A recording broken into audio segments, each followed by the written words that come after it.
जोहार झारखंड, जय हिंद, वंदे मातरम। याद होगा जब मीडिया मुझसे सवाल करती है कि आपके अगर आप लोग के साथी चुनाव लड़ेंगे तो उनकी योग्यता क्या होगी। पढ़ा लिखा तो सब कोई चाहता है, ग्रेड होना चाहिए, मास्टर डिग्री होना चाहिए, पीएचडी होना चाहिए। लेकिन मैं बार बार और एक उदाहरण देता हूँ कि ग्रेजुएट तो होगा ही, पढ़ा लिखा तो होगा ही, कानून को जानने वाला तो होगा ही, लेकिन हिम्मत वाला होना चाहिए, जिगरा वाला होना चाहिए। ये बात मैं क्यों कहता हूँ? क्योंकि मैं अभी जहाँ बैठा हूँ इस पर विधायक सांसद बात करने से डरते हैं, इस पर पुलिस प्रशासन भी बात करने से डरते हैं। मैं झरिया के आसपास निकट भौरा एक क्षेत्र है जहाँ कोल माइंस के कारण जाना जाता है। मैं बिल्कुल कोयले के खदान के ऊपर बैठा हूँ। लगभग कोयले का जो तल है जहाँ से कोयला की निकासी हो रही है उससे लगभग 500 फीट के ऊपर बैठा हूँ। आप वीडियो में देख सकते हैं। यहाँ क्यों आया हूँ ये तो सभी जानते हैं, और मैं अक्सर कहूँगा कि आखिर कोयलियरी क्षेत्र में रहकर कोयले पर कब तक आप नहीं बोलेंगे। अगर आप नहीं बोलेंगे तो सोच लीजिए आपके पढ़े लिखे होने का कोई मतलब नहीं है। यानी कोयले की काली सच्चाई जो दुर्दशा है उस पर आपको बोलना होगा, और आज मुझे लगता है इस पर बात करनी चाहिए। यहाँ हम आए हैं, ग्रामीण धरने पर बैठे हैं। ग्रामीण है जहाज टाड़ के, यानी मेरा मानना है कि धनबाद बोकारो की सीमा में एक ऐसा गांव है जहां गांव में सड़क नहीं जाती है, क्योंकि वहां माइंस है। यानी उस गांव में माइंस के बाद वो गांव पड़ता है। पहली बात कि ग्रामीणों की मांगे क्या है मैं बताना चाहूँगा, क्योंकि लाइव पेज के माध्यम से लाइव जितने भी लोग जुड़े हैं, ग्रामीणों की पहली मांग एक अच्छी सड़क होनी चाहिए, क्योंकि हमारे बच्चे पढ़ने को जाते हैं, हमारी महिलाएं साग सब्जी के लिए बाजार जाती हैं, हमारे अभिभावक और जाहिर सी बात है रिलेटिव्स, यानी एक अच्छी सड़क चाहिए। दूसरी मांग है, पीछे शायद आपको जितने भी वीडियो चल रहे हैं इसमें कैच नहीं हो पाएगा, क्योंकि ये 15-16 हज़ार के मोबाइल हैं। कार्बन मोनोडाइऑक्साइड गैस बाहर निकल रहा है, शायद ये मोबाइल कैच नहीं कर पाएगा। कार्बन मोनोडाइऑक्साइड गैस का मतलब तो आप समझते हैं एक ऐसी गैस है जहां अगर आप 6-7 घंटा अगर बैठ के रह जाते हैं, उसका सामना कर लेते हैं, तो मुझे लगता है आप बेहोशी की हालत में आ जाएंगे, और उससे ज़्यादा अगर आपका सामना होगा तो मुझे लगता है आपके जान की क्षति भी हो सकती है। यानी कार्बन मोनोडाइऑक्साइड, नाइट्रोजन ऑक्साइड, कार्बन ऑक्साइड, 2-3 प्रकार की गैस जो कि मानव जीवन के लिए हानिकारक है, वन्य जीव के लिए हानिकारक है, जीव जंतु के लिए हानिकारक है, यहाँ से उत्सर्जित होती है।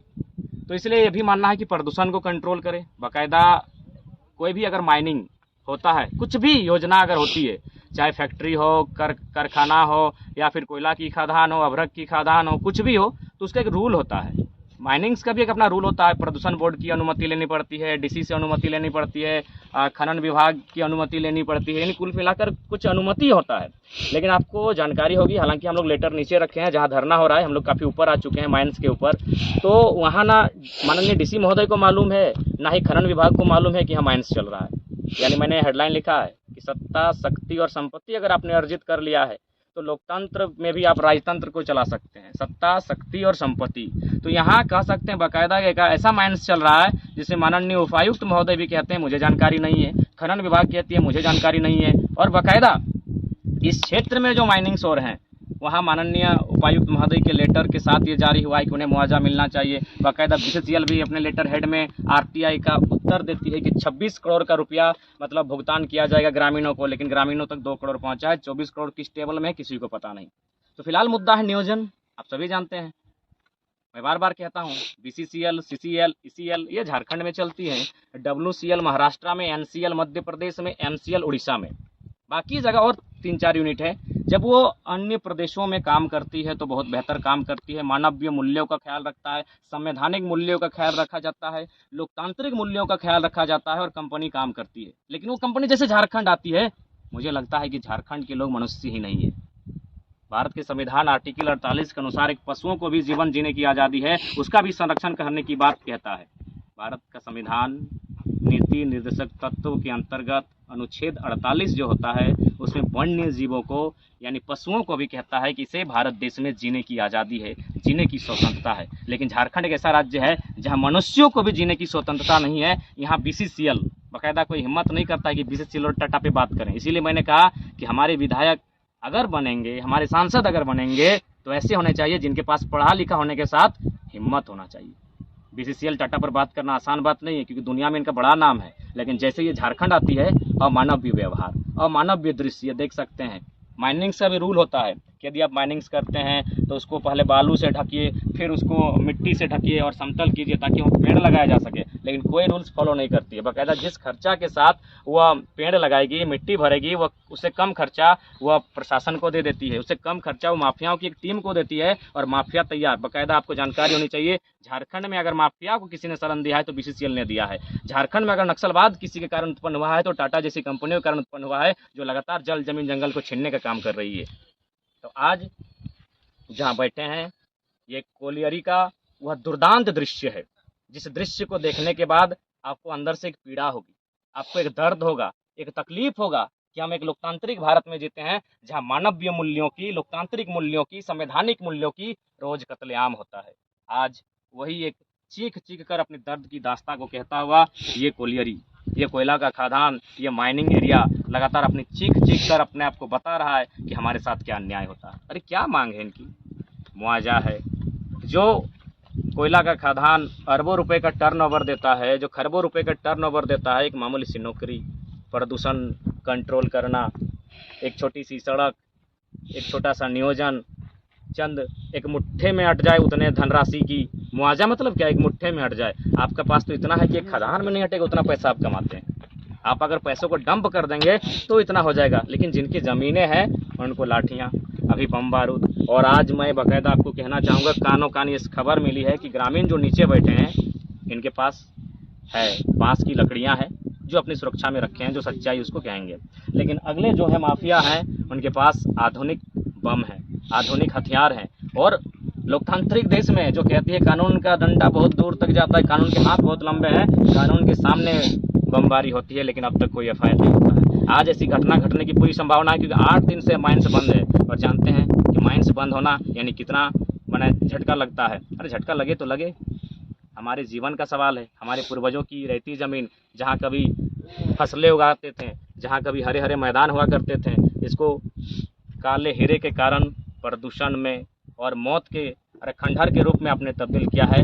इसलिए हमारी जो मांगे हैं उस मांगों को लेकर बैठे हैं। लेकिन आज पूरे भारत को बाकायदा हम जमशेदपुर में जब एक इंटरव्यू दे रहे थे चैनल में, तो उन्होंने कहा कि आप तो दिल्ली में बात रखने की बात करते हैं, यहाँ जमशेदपुर के टाउन तक विस्थापितों की आवाज़ नहीं पहुँच पाती है।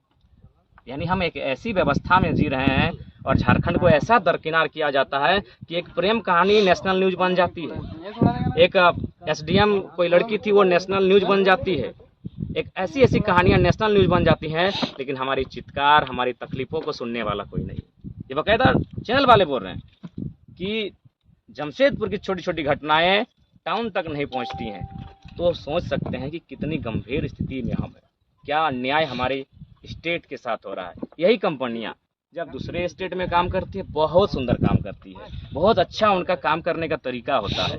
ज़मीन अलॉटमेंट करने का तरीका, अलॉटमेंट किया गया ज़मीन में मकान, बाकायदा मकान बना कर देते हैं। यहाँ तो मकान तो छोड़िए, गांव का गांव बर्बाद हो चुका है। और बार बार जिक्र करते हैं दामोदर नदी का बायां साइड का किनारा, जहाँ जहाँ तक दामोदर नदी की धारा बही है वहाँ कोयला के खदान है। और उन कोयला के खदानों में जिनका एक बित्ता ज़मीन नहीं, जिनका 1 इंच ज़मीन नहीं गया है, आज वे लोग, वे माफिया आज वो करोड़ों नहीं अरबों का टर्नओवर करते हैं, आज अरबों की संपत्ति एकत्र करके बैठे हैं। और जिनका पुरखों का 4000 साल से खेतीबाड़ी करने का इतिहास है, आज वो लोग दर बदर की ठोकरें खा रहे हैं। आज कार्बन मोनोडाइऑक्साइड के साये में जी रहे हैं, आज प्रदूषण, आज बीमारी और आज गरीबी तंगहाली के साये में जी रहे हैं। क्या लोकतंत्र की स्थापना इसीलिए हुई थी?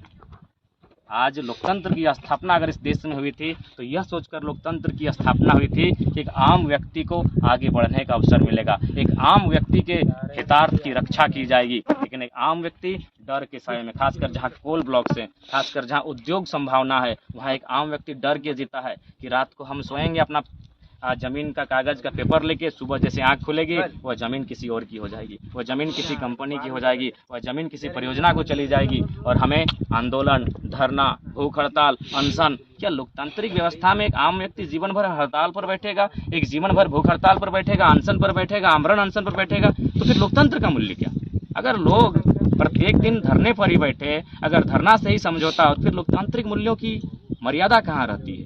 तो इसीलिए आज पूरे देश को भी देखना चाहिए कि झारखंड में क्या होता है। यही कंपनियां, बाकी राज्यों की क्या कहानी है मैं नहीं जानता हूँ, लेकिन कानों कानों सुनते हैं कि वहाँ बेहतर कार्य करती है। यहाँ पीछे कोयला का खदान है, इतना बड़ा खदान कि आप सोच नहीं सकते हैं कई एकड़ों में फैला यह खाद्यान्न, यानी कितने लोगों का